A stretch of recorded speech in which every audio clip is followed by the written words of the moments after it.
പൈസ കൊടുത്താൽ മുതലാവുന്ന പരിപാടിയാണ്. അത് കാണാനാണ് നമ്മളിനി പോകുന്നത്. പാലസിന്റെ ഒരു ഫൈനൽ ലുക്ക് ഉണ്ട്.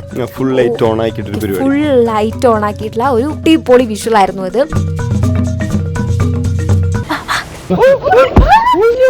ഈ മാർജാര വർഗത്തിൽപ്പെട്ടത്, അതായത് പുലി, പൂച്ചവർഗം, ആ കാറ്റഗറി നമുക്ക് എക്സ്പ്ലോർ ചെയ്യണമെന്നുണ്ടെങ്കിൽ, അവർ കാണുന്നുണ്ടെങ്കിൽ നമ്മൾ ഏർലി മോർണിംഗ് അല്ലെങ്കിൽ ഈവനിങ് വരണം. Are you ready guys? Let's explore. Hey guys, എന്തുണ്ട് വിശേഷം? ഇത്തവണത്തെ യാത്ര മൈസൂരിലേക്കായിരുന്നു. ഞങ്ങൾ 4 പേരാണ് കേട്ടോ പോയത്. നമ്മുടെ ഊട്ടി ട്രിപ്പിൽ കണ്ട അതേ ടീം. മൈസൂർ പാലസും സൂവും കാണണം, ഇതായിരുന്നു പ്രധാന ലക്ഷ്യം. പക്ഷെ അതിരാവിലെയൊക്കെ മൈസൂരിൽ എത്തണമെങ്കിൽ തലേന്ന് രാത്രി തന്നെ ഞങ്ങൾ പുറപ്പെടണം. അപ്പോൾ രാത്രി യാത്ര ഒഴിവാക്കാൻ വേണ്ടി ഞങ്ങൾ തലേന്നെത്തി അവിടെ സ്റ്റേ അടിച്ചിട്ടാണ് പിറ്റേന്ന് ഈ പ്ലാനൊക്കെ എക്സിക്യൂട്ട് ചെയ്തത്. ഒരു 1 ഡേ ട്രിപ്പൊക്കെ മൈസൂരിൽ പോകാൻ താല്പര്യമുള്ളവർക്ക് വളരെ യൂസ്ഫുൾ ആവുന്ന ഡീറ്റെയിൽസ് ഈ വീഡിയോയിൽ ഉണ്ടാവും.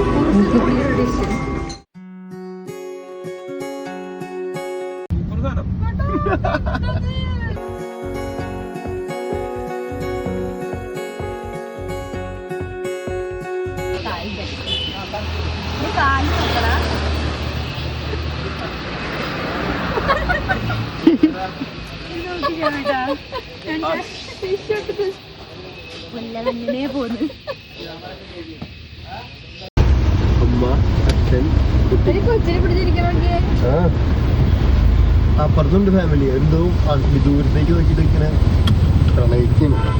ഈ റൂട്ട് ഭയങ്കര ഭംഗിയാണ്. പണ്ട് ഊട്ടി പോയ കഥ പറയാറില്ലേ, അതേപോലെ അതിന് ശേഷം ഞങ്ങൾ പോയത് സ്വിഫ്റ്റിലാണ് പോയത്. സ്വിഫ്റ്റ് അല്ല, വാഗണർ. ഒരു അറബി എഴുതി വെച്ച വാഗണർ ഓർമ്മയില്ലേ? വണ്ടി കിടന്നുറങ്ങിയതാ. വണ്ടി കിടന്നുറങ്ങി. വേറെ സംഭവം അറിയോ, ഈ വണ്ടിക്ക് ആകെ 200 ലിറ്റർ ഓടിക്കാൻ പറ്റും. ഈ വണ്ടിക്ക് ഒരു ഫ്രണ്ടിന് കൊടുക്കാൻ വണ്ടിയുണ്ട്, ആ വണ്ടിക്ക് 200 ലിറ്റർ വാടക. അല്ല, 200 ലിറ്റർ ഓടിക്കാൻ പാടുള്ളൂ. വാടക 1500 1300 ഉണ്ടായിരുന്നു. അങ്ങനെ ആ പേടകത്തിന് വാടക. അപ്പൊ ഞാൻ ഇവിടെ മീറ്റർ ഒക്കെ അയച്ചിട്ട്, അന്ന് ഇവിടെ നല്ല മീറ്റർ അയച്ചിട്ട് അവിടുന്ന് അല്ലല്ല മൈസൂരിൽ നിന്നല്ല നമ്മൾ അയച്ചിട്ട് തിരിച്ച് ഇവിടെ വന്ന് വയനാടാണ് നമ്മള് മീറ്റർ ഒക്കെ അയച്ചിട്ട് ഓടിച്ചത്. അപ്പൊ കൂടുതൽ പൈസ മേടിക്കും. എടാ നീ എന്താ ചോദിച്ചാൽ കറക്റ്റ് ഒക്കെ ഫ്രണ്ടിന് ഒരു ദിവസം 3 രൂപ ഉണ്ടാവില്ലേ? എന്നാ 100 ഉണ്ടാവില്ല, 2 രൂപ ഉണ്ടാവും. സ്വിഫ്റ്റ് ഉണ്ട് 1500 രൂപ. സ്വിഫ്റ്റിന് 1500 രൂപ. ഇപ്പൊ എങ്ങനെ എനിക്കറിയില്ല. Wayanad wild life sanctuary forest ആണോ അത്?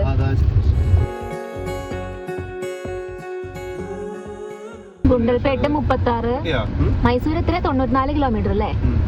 ഇനി 94 കിലോമീറ്ററും കൂടെ നമ്മൾ പോണം. ആരല്ല മോനെ ഇവിടെ ഇരുന്നിട്ട് മലയൊക്കെ മാറ്റിട്ട് പോക്കോ. എത്ര ദൂരം ഉണ്ട് മൈസൂർക്ക്? 75 കിലോമീറ്റർ അല്ലേ?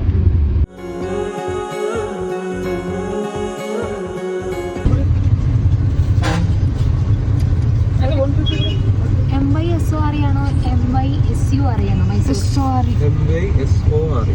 ഷൊർണൂരില്ലേ, ഷൊർണൂർ ഏറ്റവും അടുത്ത് ഇങ്ങനത്തെ കുറെ നമുക്ക് കുറച്ച് സാധനങ്ങൾ അടുത്തായിട്ട് വയനാട്ടുകാരൊക്കെ ആലോചിക്കും. അവര് മൈസൂർ അവര് 2-3 വേണം. ശരിയല്ലേ? ഗുണ്ടൽപേട്ട് കഴിഞ്ഞുള്ളൂ അല്ലേ?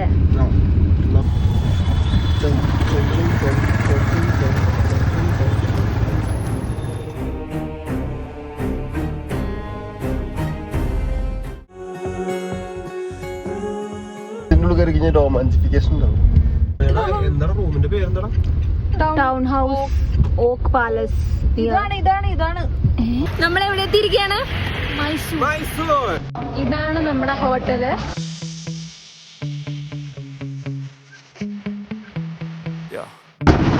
ഇതാണ് മൈസൂർ റോഡ്. ഞങ്ങൾ നൈറ്റ് വൈബില് ഒന്നുമില്ലാത്ത വയറുമായി, കാലിയായ വയറുമായിട്ട് നടന്നുകൊണ്ടിരിക്കുകയാണ്. അവിടെ സ്ട്രീറ്റ് ഫുഡ് ഓപ്ഷൻ ഉണ്ട് കേട്ടോ, പക്ഷെ വയറിളകുമോ? വേണ്ട, റിസ്കാ. നാളത്തെ ദിവസം മൊത്തം ലൈവ് കണ്ടിട്ട് കാര്യമില്ല, പറയാൻ പറ്റില്ല എന്താ അവസ്ഥ. ഇതിവിടെ ഒരു ചർച്ച് ഉണ്ടല്ലോ, കത്തീഡ്രൽ. ഞങ്ങളെ ഇപ്പത്തെ സൈഡിലേക്ക് നീങ്ങാട്ടോ, കാരണം ഞങ്ങള് 2 റോഡിന്റെയും പാർട്ടീഷനിലൂടെയാണ് നടന്നുകൊണ്ടിരുന്നത് ഇത്രയും നേരം. അപ്പൊ ഞങ്ങള് അവിടെ നോക്കിയപ്പോ അവിടെ ഒരു റെസ്റ്റോറന്റ് അടിച്ചേക്കാണ്. അപ്പൊ ഇനി കുറച്ച് മുന്നിലേക്ക് നടന്ന ഒരു കൈരളി ഹോട്ടൽ ഉണ്ടെന്നാണ് അവിടെയുള്ള ചേട്ടൻ പറഞ്ഞത്. അത് റോഡാട്ടോ, അവിടുന്ന് വണ്ടി വരും. അങ്ങോട്ടാണോ? ഒരു 300 മീറ്റർ നടന്ന ഒരു എന്താ പറയുക കൈരളി ഹോട്ടൽ ഉണ്ടെന്നാണ് പറഞ്ഞത്. അപ്പോൾ ഞങ്ങൾ അവിടെ കഴിക്കാൻ പോവാം. മൈസൂർ സിറ്റി ഉറക്കത്തിലേക്ക് പോകാൻ തോന്നുന്നു. എല്ലാവരും കടയെ കടച്ച് വീട്ടിൽ പോവാണ്. നല്ല വൃത്തിയുള്ള സ്ഥലം അല്ലേ. പെട്ടിയോടെ കൊണ്ടുവന്ന് ഇട്ടേക്കാണ്.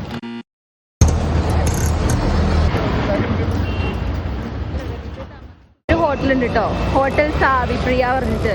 സാവിപ്രിയ തന്നെയാണ് പേര്, അറിയില്ല. നമ്മളെന്തായാലും ആ സൈഡിലേക്ക് കടക്കാൻ പോവാണ്. ഇവിടെ ഇപ്പോഴും വാഹനങ്ങളുണ്ട്. വലിയൊരു ഉറക്കമൊന്നും ആയിട്ടില്ല. പക്ഷെ അടുത്തടുത്ത് ഒരുപാട് ബാറുകളാട്ടോ കാണണേ. ഒരുപാട് ബാറുകൾ നമുക്ക് കാണാൻ കഴിയുന്നുണ്ട്. അപ്പുറത്തേക്ക് കടക്കാൻ പോവാണ്. നേരത്തെ ചെറുതായിട്ടൊന്ന് സൈഡ് മാറിയായിരുന്നു. അപ്പോൾ നടുവിലൂടെ നിന്ന് ഞങ്ങൾ നേരെ ലെഫ്റ്റ് സൈഡിലേക്ക് പോന്നു. ഓ, സ്റ്റാൻഡാണോ? ബസ് സ്റ്റാൻഡിലെ മൈസൂർ ബസ് സ്റ്റാൻഡിലാണ് ഇപ്പോൾ ഉള്ളത്. ബസ് സ്റ്റാൻഡിൻ്റെ അടുത്ത് തന്നെയാണ് ഞങ്ങൾ താമസത്തിൽ. അവിടെ നിന്ന് കുറച്ച് ദൂരമായിട്ട് നമ്മൾ നടക്കാൻ തുടങ്ങി. ഇനി അപ്പുറത്തേക്ക് കടക്കാൻ പോവാണ്.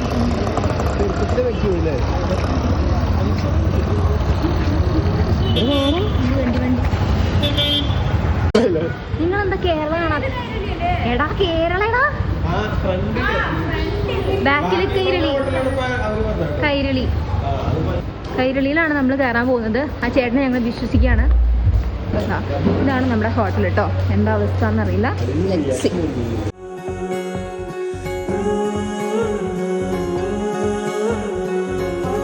ഫുഡ് കഴിച്ചിറങ്ങി. ഇനി നേരെ റൂമിലേക്കാണ് പോകുന്നത്. അത്യാവശ്യം നല്ല ഭക്ഷണമായിരുന്നു. പൊറോട്ടയും ചപ്പാത്തിയും വാങ്ങിച്ചു. ഞങ്ങൾ ചിക്കൻ കടായിയും വാങ്ങിച്ചു. കടായി ഇച്ചിരി എരിവായിരുന്നു, എനിക്ക് പറ്റിയില്ല. വേറെ പ്രശ്നമൊന്നും ഉണ്ടായിരുന്നില്ല. Nice food. അപ്പം ഞങ്ങൾ ഇനി റൂമിലേക്കാട്ടോ പോണേ.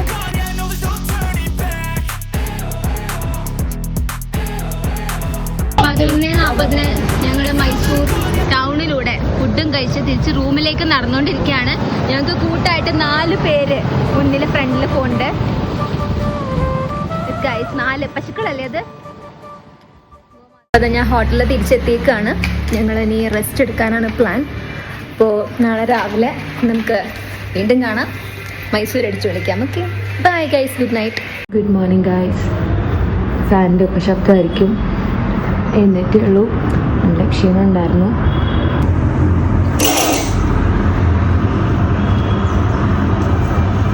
മൈസൂർ സിറ്റിയുടെ ഒരു സെൻട്രൽ പോർഷനാണ് നമ്മൾ കാണുന്നത്. ക്ലാസ്സൊക്കെ ആകെ വൃത്തികേടായിട്ട് കാണാം നിങ്ങൾക്ക്. But sky is beautiful. വളരെ മനോഹരമായിട്ടുള്ള ആകാശം നമുക്ക് കാണാം. പിന്നെ ആളുകളൊക്കെ വർക്കിനൊക്കെ പോയിക്കൊണ്ടിരിക്കുകയാണ്. ക്രൗഡ് കൂടിക്കൊണ്ടിരിക്കുകയാണ് ടൗണിൽ. സോ റെഡി ആയിട്ട് നമുക്ക് നമ്മുടെ ഫസ്റ്റ് പ്ലേസ് ആയിട്ടുള്ള മൈസൂർ പാലസിലേക്ക് വിടാം. മൈസൂർ പാലസിലാണ് ആദ്യം പോകണമെന്നാണ് പ്ലാന്. ഞങ്ങൾ ആരും റെഡി ആയിട്ടില്ല. റെഡി ആകണം, പാലസിലേക്ക് പോകണം. പാലസിനകത്ത് എത്ര സമയം എടുക്കുന്നു ഒന്നും അറിയാത്തത് കൊണ്ട് ഞങ്ങൾ വേറെ പ്ലാനുകളൊന്നും തൽക്കാലമില്ല. ജസ്റ്റ് റഫ് ഗസ്റ്റ് മാത്രമുണ്ട്. പാലസിൽ നിന്ന് ഇറങ്ങിയിട്ട് നമുക്ക് അടുത്ത പ്ലേസ് നോക്കി പോവാം. നമുക്ക് ചോദിച്ച് പോവാം അല്ലേ. അപ്പോൾ ഓക്കെ ഗൈസ്, റെഡി ആയിട്ട് കാണാം. ഗൈസ്, ഞങ്ങളിതാ മൈസൂർ പാലസും മൈസൂർ കറങ്ങാനൊക്കെ ആയിട്ട് ഇറങ്ങാൻ പോവാണ്. അപ്പോൾ റെഡിയാണ്. ക്വസ്റ്റ്യൻസ് ഒക്കെ എങ്ങനെയുണ്ട്? അടിപൊളിയല്ലേ? സോ ഇനി നമുക്ക് മൈസൂർ എക്സ്പ്ലോർ ചെയ്യാം. Let's go. ഞങ്ങൾ പുറത്തേക്ക് ഇറങ്ങിയുള്ളൂ. ഇതാണ് ഞങ്ങളുടെ ഹോട്ടലിൻ്റെ ഫ്രണ്ട്. നല്ല മഴയാണ്. അപ്പോൾ വണ്ടി ഇങ്ങോട്ടേക്ക് എടുത്തിട്ട് ഞങ്ങൾ കയറാമെന്ന് വിചാരിക്കുകയാണ്.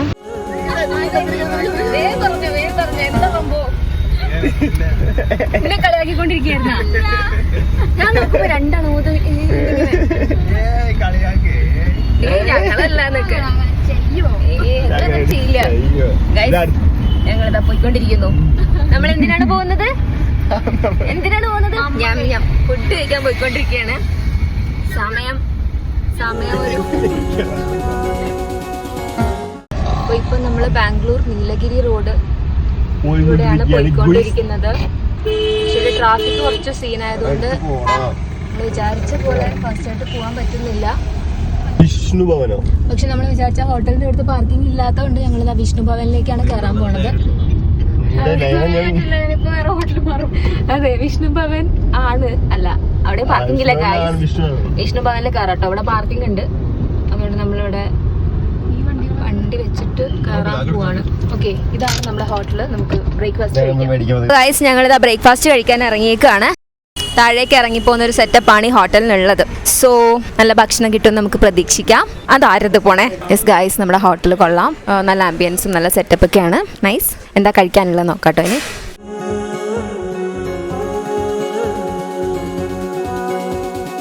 അപ്പോൾ ഗൈസ് ഞങ്ങൾ ഫുഡ് കഴിച്ചിറങ്ങിയേക്കാണ്. ഇനി നേരെ മൈസൂർ പാലസിലേക്കാണ് പോകുന്നത്.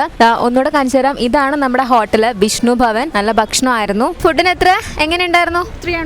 300 റുപ്പീസ് ഉള്ളൂ. നൈസ് പൂരി. പൂരി എന്ന് പറയോ? പൂരി അല്ലേ? ബുരിയാണല്ലേ? അപ്പോൾ ബുരി ഗൈസ് ബുരി. അല്ല, ഗൂഗിൾ മാപ്പിൽ നമ്മൾ മൈസൂർ പാലസ് നോക്കുമ്പോൾ കാണുന്നത് 1000 രൂപ എന്നാണ്. പക്ഷെ ഗൂഗിളിൽ ജനറൽ സെർച്ച് നടത്തുമ്പോൾ 70, 30 എന്നൊക്കെയാണ് കാണിക്കണേ. അല്ലാണ്ട് എല്ലാവരും വരില്ലല്ലോ. ഫോറിനേഴ്സിന്റെ എമൗണ്ട് ആയിരിക്കും അത്. മൈസൂരിലേക്ക് സ്വാഗതം. ഇതാണ് കേരളത്തിന്റെ നോർത്ത് ഈസ്റ്റ് ഭാഗത്തുള്ള കർണാടകയുടെ സാംസ്കാരിക തലസ്ഥാനമായിട്ടുള്ള മൈസൂര്. ഞങ്ങൾ ബൈ റോഡാണ് മൈസൂരിലേക്ക് വന്നത്. തലേന്ന് തന്നെ മൈസൂരിൽ എത്തിയെങ്കിലും പിറ്റേന്ന് സ്ഥലങ്ങൾ കാണാനായിരുന്നു ഞങ്ങളുടെ തീരുമാനം. പിറ്റേന്ന് ആദ്യം പാലസിലേക്കാണ് കേട്ടോ ഞങ്ങൾ പോയത്. ഇതാണ് മൈസൂർ പാലസ്. 3 റോഡുകളാൽ ചുറ്റപ്പെട്ട രീതിയിലാണ് ഈ ചിത്രത്തിൽ നിങ്ങൾ പാലസിനെ കാണുന്നത്. Sayyaji Rao road, Albert Victor road, Bangalore Nilgiri road. ഈ റോഡുകളിൽ തന്നെ 4ൽ കൂടുതൽ സർക്കിളുകൾ ഉണ്ട്. അതിൽ പ്രധാനപ്പെട്ട 4 gun house circle, Hardinge circle, Chamaraja circle, KR circle എന്നിവയാണ്. ഇതിൽ ഗൺ ഹൗസ് സർക്കിളിന്റെ ഭാഗത്തായിട്ടാണ് നമ്മുടെ പാലസിന്റെ ടിക്കറ്റ് കൗണ്ടർ വരുന്നത്. പാലസിന്റെ ടോട്ടൽ 7 ഗേറ്റുകളാണുള്ളത്. അതിൽ പ്രധാന ഗേറ്റ് ജയ മാർത്താണ്ഡ ഗേറ്റ്. അതാണ് മെയിൻ എൻട്രൻസ്. അതിലൂടെ പൊതുവെ ടൂറിസ്റ്റുകളെ ഒന്നും കടത്തിവിടാറില്ല. വടക്കു ഭാഗത്തുള്ള ഗേറ്റിന്റെ പേര് Jayarama Balarama. Tourist ticket counter വരുന്നത് തെക്കു ഭാഗത്തുള്ള വരാഹ ആൻഡ് അംബവിലാസ ഗേറ്റുകളിലാണ്. ഈ ഗേറ്റുകളിലൂടെ മാത്രമേ ടൂറിസ്റ്റ് എൻട്രി അനുവദിക്കുന്നുള്ളൂ. രാവിലെ 10 മണി തൊട്ട് വൈകുന്നേരം 5:30 വരെ ഇവിടെ ടിക്കറ്റ് കൗണ്ടർ ഓപ്പൺ ആയിരിക്കും. നമുക്ക് പാലസിനകത്തേക്ക് കടക്കാവുന്നതാണ്. പിന്നെ പ്രത്യേകം ശ്രദ്ധിക്കുക, ക്യാഷ് കൊണ്ടുവന്നോളൂ. കാര്യം ഇവിടെ GPayയോ QR കോഡോ ഒന്നും തന്നെ ഇല്ല. മുതിർന്നവർക്ക് 120 രൂപയും 10നും 18നും ഇടയിൽ പ്രായമുള്ള കുട്ടികൾക്ക് 70 രൂപയുമാണ് ഇവിടുത്തെ ടിക്കറ്റ് ചാർജ്.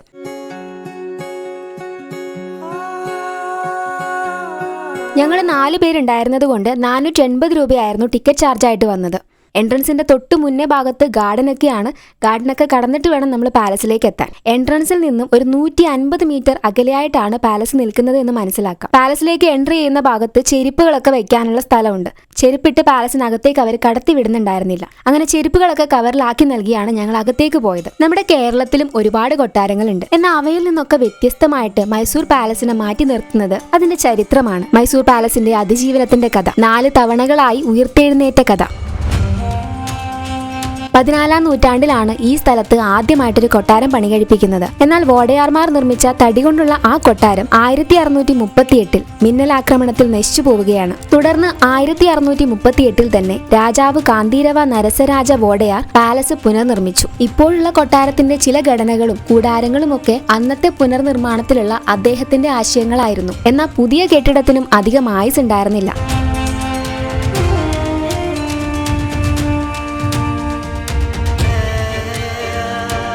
18ാം നൂറ്റാണ്ടിലെ ചിക്കദേവരാജ വോഡയാറിന്റെ മരണവും രാജ്യത്തെ പൊളിറ്റിക്കൽ ഇൻസ്റ്റെബിലിറ്റിയും കൊട്ടാരം പൂർണ്ണമായും അവഗണിക്കപ്പെടാൻ കാരണമായി. തുടർന്ന് 1793 ഇങ്ങനെ അവഗണിക്കപ്പെട്ട് കിടക്കുന്ന മൈസൂർ പാലസ് വീണ്ടും പൊളിച്ചു മാറ്റി. ആരാ പൊളിച്ചു മാറ്റിയെന്നറിയാവോ? രാജാവിന്റെ തന്നെ സൈന്യത്തിലെ സ്വേച്ഛാധിപതിയായ ഒരു ജനറൽ ഉണ്ടായിരുന്നു. പേര് ഹൈദരലി. ഹൈദരലിയുടെ മകനായ ടിപ്പു സുൽത്താനാണ് അന്ന് കൊട്ടാരം പൊളിച്ചു മാറ്റി. പിന്നീട് പാലസ് പുനർനിർമ്മിച്ചത് 1803 കൃഷ്ണരാജ വോഡയാർ മൂന്നാമന്റെ കീഴിലായിരുന്നു ആ പുനർനിർമ്മാണ പദ്ധതികൾ നടന്നത്. പക്ഷെ പാലസിന്റെ സമയം ശരിയല്ലായിരുന്നു എന്ന് വേണമെങ്കിൽ പറയാം. കാരണം വീണ്ടും ഒരു തീപിടുത്തത്തില് പാലസിന് പല കേടുപാടുകളും പറ്റുകയും നാശം സംഭവിക്കുകയും ചെയ്തു. 1797 രാജകുമാരി ജയലക്ഷ്മണിയുടെ വിവാഹ സമയത്തായിരുന്നു ഈ തീപിടുത്തം നടന്നത്.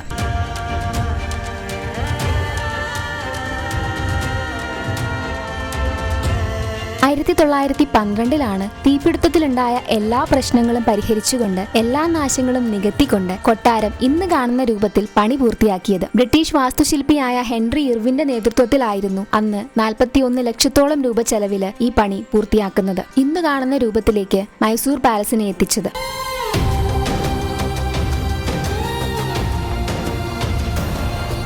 It is not just regal, it is massive. 245 അടി ഉയരവും 156 അടി വീതിയുമുള്ള ഇന്തോ സാറ്റ്സിനിക് ശൈലിയിൽ നിർമ്മിച്ച മൈസൂർ പാലസ് ഹിന്ദു മുസ്ലിം രജപുത്ര ഗോത്തിക് ഡിസൈനുകളുടെ ഒരു ഫ്യൂഷൻ പാലസിന്റെ ഇൻഡോർ സൈഡിൽ നിങ്ങൾക്ക് കാണാൻ സാധിക്കും.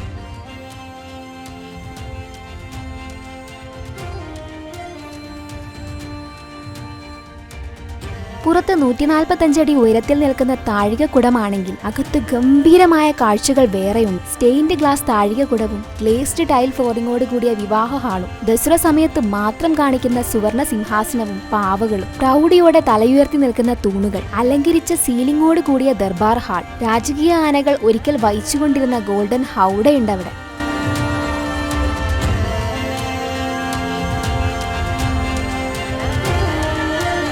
കൂടാതെ നിരവധി ഛായാചിത്രങ്ങൾ, പെയിന്റിങ്ങുകൾ, പോർട്രേറ്റ് ഗാലറി, പിന്നെ ഒരു കാസ്കറ്റ് റൂം, റെസ്ലിംഗ് കോർട്ട്യാർഡ്, കൂട്ടത്തിൽ റോയൽ ഫർണിച്ചേഴ്സും റോയൽ പ്രൗഡിയും നമുക്ക് പാലസിന്റെ അകത്തുടനീളം കണ്ടറിയാൻ സാധിക്കും.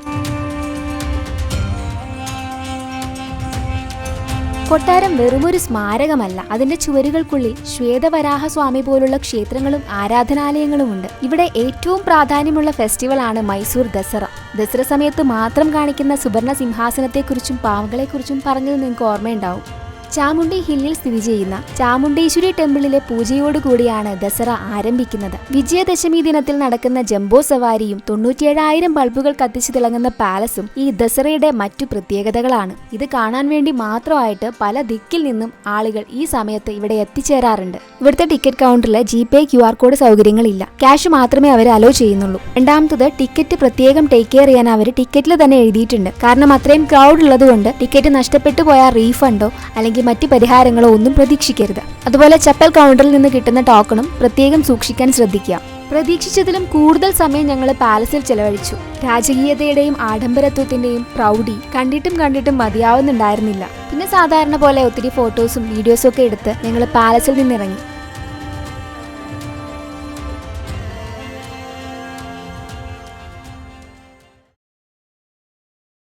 പാലസിൽ നിന്ന് പുറത്തിറങ്ങിയപ്പോഴേക്ക് സമയം ഉച്ച കഴിഞ്ഞിരുന്നു. നല്ല വിശപ്പായിരുന്നു. നേരെ അടുത്ത് കണ്ട റെസ്റ്റോറന്റിൽ കയറി ലഞ്ച് കഴിച്ചു. പിന്നെ നമ്മൾ പോയത് സൂവിലേക്കായിരുന്നു, മൈസൂർ സൂവിലേക്ക്. സൂവിന്റെ പാർക്കിംഗ് സ്പേസ് കുറച്ച് ദൂരെയായിരുന്നു കേട്ടോ. വണ്ടി ഞങ്ങൾ അവിടെ ഇട്ടിട്ട് സൂവിനടുത്തേക്ക് നടന്നാണ് പോയത്. പക്ഷേ ആ സമയത്തേക്ക് ഒരു ആള് ഞങ്ങളുടെ അടുത്തേക്ക് വന്നു. ആരായിരുന്നു ആ വ്യക്തി? ഒരു ഓട്ടോക്കാരനായിരുന്നു കേട്ടോ. പക്ഷെ അങ്ങേരുടെ ക്യാൻവാസ് ഒരു രക്ഷയില്ല അല്ലേ. അങ്ങേര് വൻ ക്യാൻവാസിംഗ് ആയിരുന്നു. ഫൈനലി ഞങ്ങൾ 4 പേരും ആ ഓട്ടോയിൽ കയറിയിട്ട് പൊക്കോളാൻ പറഞ്ഞു. അപ്പൊ മൂപ്പര് നേരെ പ്ലേറ്റ് തിരിച്ചു. ഇല്ല, ഓട്ടോ കയറിയപ്പോ തന്നെ പുള്ളി പറഞ്ഞു, നമുക്ക് ഇപ്പൊ സൂ പോയിട്ട് കാര്യമില്ല, സൂ നിങ്ങൾക്ക് എക്സ്പ്ലോർ ചെയ്യാൻ പറ്റില്ല, നിങ്ങൾ വേറൊരു ഡേയിൽ പ്ലാൻ ചെയ്തോ. അതെന്നെ പറഞ്ഞേ. അത്രയും നേരം ഓട്ടോ കയറിയായിരുന്നു മൂപ്പരുടെ ആവശ്യം. ഓട്ടോ കയറിയപ്പോൾ ആള് പറയാണ്, നിങ്ങളിപ്പോ സൂല് പോണ്ട, മാർക്കറ്റിൽ പോവാന്ന്. എന്റെ റീസൺ എന്തായിരുന്നു? ലൈറ്റ് ആയി ഓൾറെഡി, ഇപ്പൊ നമുക്ക് സൂ എക്സ്പ്ലോർ ചെയ്യാൻ പറ്റില്ല, അതുകൊണ്ട് മാർക്കറ്റ് മറ്റുള്ള കുറെ സ്ഥലങ്ങൾ എക്സ്പ്ലോർ ചെയ്തിട്ട് വേറൊരു ഡേയിൽ നിങ്ങൾ സൂ പ്ലാൻ ചെയ്യുമെന്നാണ് പുള്ളി പറഞ്ഞത്. മൂപ്പരുടെ പ്ലാൻ അനുസരിച്ച് ഞങ്ങൾ ഇനി 3ാമത്തെ ദിവസം ട്രിപ്പ് എക്സ്റ്റെൻഡ് ചെയ്തിട്ട് സൂല് പോണത്രേ. സൗകര്യമില്ല ചേട്ടാന്ന് പറഞ്ഞിട്ട് വണ്ടി എടുത്തോളാൻ പറഞ്ഞു. മൈസൂരിലെ നമ്മുടെ സെക്കൻഡ് ഡെസ്റ്റിനേഷൻ മൈസൂർ സൂ ആണ്. മൈസൂർ സൂവിൽ ഒരുപാട് കാഴ്ചകൾ, പൈസ കൊടുത്താൽ മുതലാവുന്ന പരിപാടിയാണ്. അത് കാണാനാണ് നമ്മൾ ഇനി പോകുന്നത്. Are you ready guys? Let's explore.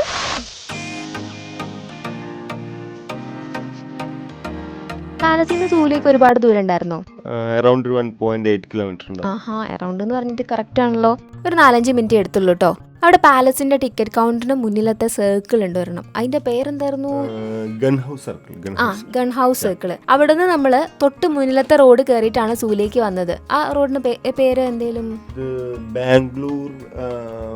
Nilgiri. Bangalore Nilgiri റോഡായിരുന്നു അത്.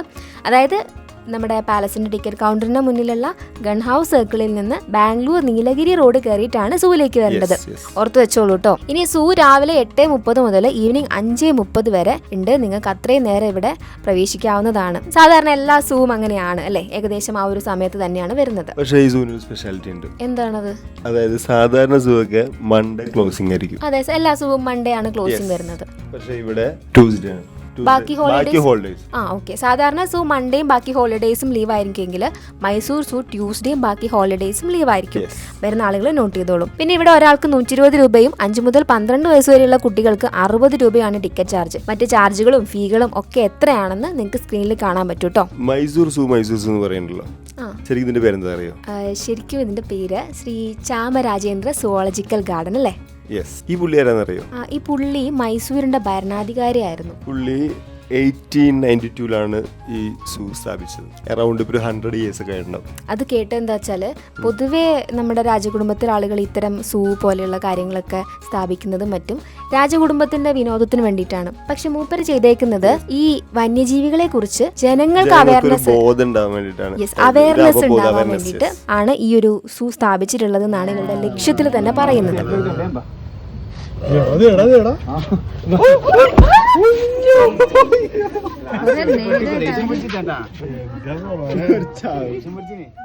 സൂവിന് വേറൊരു സ്പെഷ്യാലിറ്റി കൂടി ഉണ്ട്.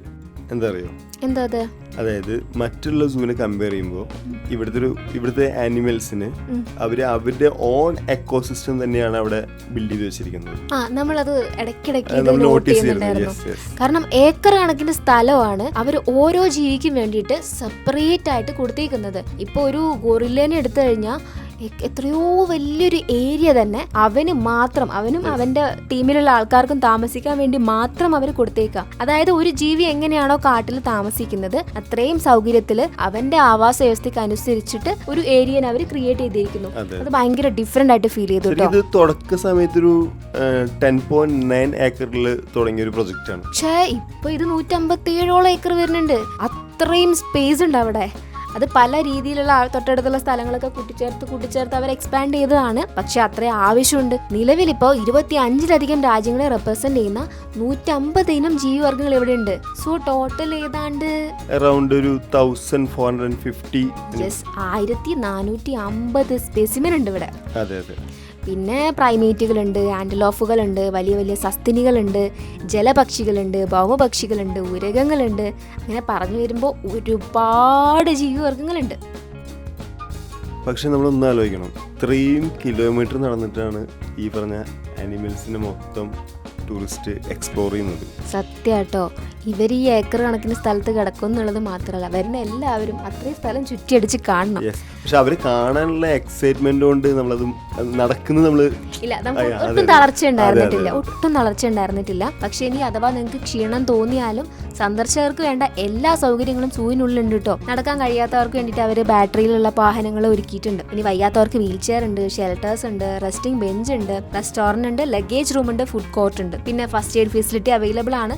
പിന്നെ നമ്മൾ നേരത്തെ പറഞ്ഞ ഓപ്പണിംഗ് ആൻഡ് ക്ലോസിംഗ് ടൈമിന്റെ ഇടയിൽ ഏത് സമയത്ത് വേണമെങ്കിലും നിങ്ങൾക്ക് ഇവിടേക്ക് വരാം. പക്ഷെ അതിൽ ഓർക്കേണ്ട ഒരു കാര്യമുണ്ട്. അതായത് ഈ മാർജാര വർഗത്തിൽപ്പെട്ടത്, അതായത് പുലി, പൂച്ചവർഗം, ആ കാറ്റഗറി നമുക്ക് എക്സ്പ്ലോർ ചെയ്യണമെന്നുണ്ടെങ്കിൽ അവർ കാണുന്നുണ്ടെങ്കിൽ നമ്മൾ ഏർലി മോർണിംഗ് അല്ലെങ്കിൽ ഈവനിങ് വരണം. പകൽ സമയത്തൊക്കെ ഇവർ റെസ്റ്റിലായിരിക്കും.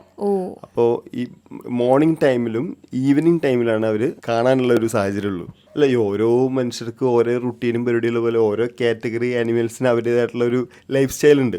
അതെ അതെ. പിന്നെ ഇവിടെ offline and online ticket booking സൗകര്യം അവൈലബിൾ ആണ്. ഓൺലൈൻ ടിക്കറ്റ് ബുക്കിങ്ങിന് മൈസൂർ സൂ ഇൻഫോം എന്ന സൈറ്റ് യൂസ് ചെയ്താൽ മതി. ഞങ്ങൾ സൂവിന്ന് പുറത്തേക്ക് ഇറങ്ങിയത് ഏതാണ്ട് രാത്രിയായില്ലേ. പരമാവധി അതിൻ്റെ സൂവിൻ്റെ അടയ്ക്കുന്ന സമയം വരെ ഞങ്ങൾ അതിൻ്റെ ഉള്ളിലുണ്ടായിരുന്നു. കാരണം ഞങ്ങൾ ഇച്ചിരി വൈകിയെങ്കിലും പരമാവധി ഞങ്ങൾ എക്സ്പ്ലോർ ചെയ്തു ഫൈനൽ വരെ.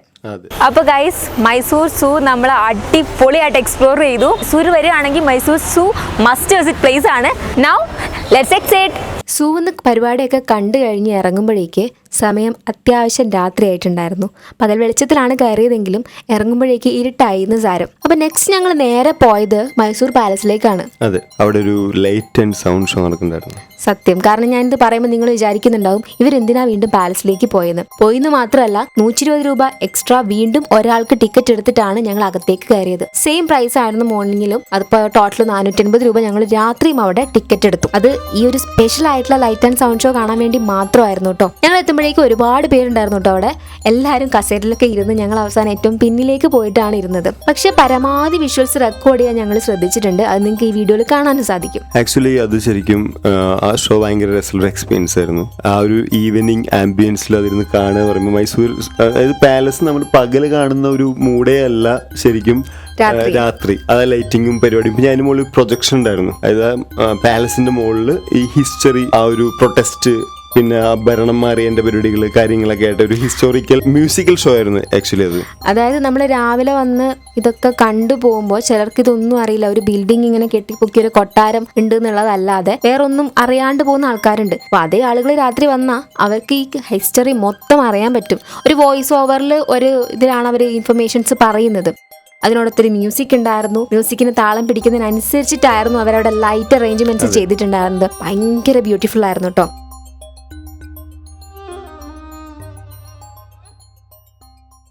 ഈ കഥ പറച്ചിലും മ്യൂസിക്കും താളവും ഒന്നുമല്ല, അതിനേക്ക് അപ്പുറത്തേക്ക് എനിക്ക് ഏറ്റവും ഇഷ്ടമായത് ഇതൊക്കെ കഴിഞ്ഞിട്ട് പാലസിന്റെ ഒരു ഫൈനൽ ലുക്ക് ഉണ്ട്. ഫുൾ ലൈറ്റ് ഓൺ ആക്കിയിട്ടുള്ള ഒരു അടിപൊളി വിഷ്വൽ ആയിരുന്നു അത്. നിങ്ങൾക്ക് വീഡിയോയിലുണ്ട്, കണ്ടു നോക്കുക. അതിനെക്കുറിച്ച് കമന്റ് ചെയ്യട്ടോ. And it fell the palace alive sometimes during the show. ഒരു പൊടിക്ക് കുറച്ചോ എന്ന് പറയാൻ നിങ്ങൾക്ക് തോന്നുന്നുണ്ടെങ്കിലും ഒന്നേ പറയാനുള്ളൂ, അത് നേരിട്ട് കാണുക എന്നുള്ളത് ഒരു തരത്തിലും തള്ളല്ല. It was a great light and sound show experience. You should try at least once. കുട്ടികൾക്ക് ഭയങ്കരമായിട്ട് ഇഷ്ടപ്പെടും. ഈ ഹിസ്റ്ററി ഒക്കെ പഠിക്കുന്ന പിള്ളേരൊക്കെ ആണെങ്കിൽ അവർക്ക് ഭയങ്കര രസമായിട്ട് അതിനെ എൻജോയ് ചെയ്യാൻ പറ്റും.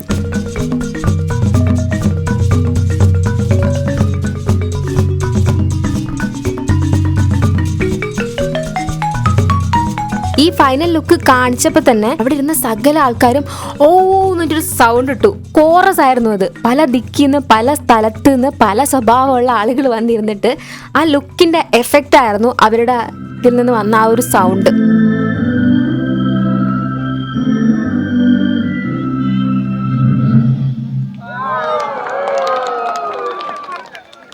8:30 ഷോ കഴിഞ്ഞിട്ടുണ്ട്. ഷോ കഴിഞ്ഞുകൊണ്ട് ഞങ്ങൾ പുറത്തേക്ക് ഇറങ്ങി ഡിന്നർ കഴിച്ചു. പിന്നെ നേരെ റൂമിലേക്കായിരുന്നു. കാരണം പിറ്റേന്ന് രാവിലെ ഞങ്ങൾ അവിടെ നിന്ന് ചെക്ക് ഔട്ട് ആണ്, നാട്ടിലേക്ക് പോയായിരുന്നു. ഒറ്റ ദിവസത്തെ ഒരു പ്ലാൻ ആയിരുന്നു, പെട്ടെന്നുള്ള പ്ലാൻ ആയിരുന്നു. തലേന്ന് വന്നു, ഒരു ദിവസം അവിടെ സ്പെൻഡ് ചെയ്തു.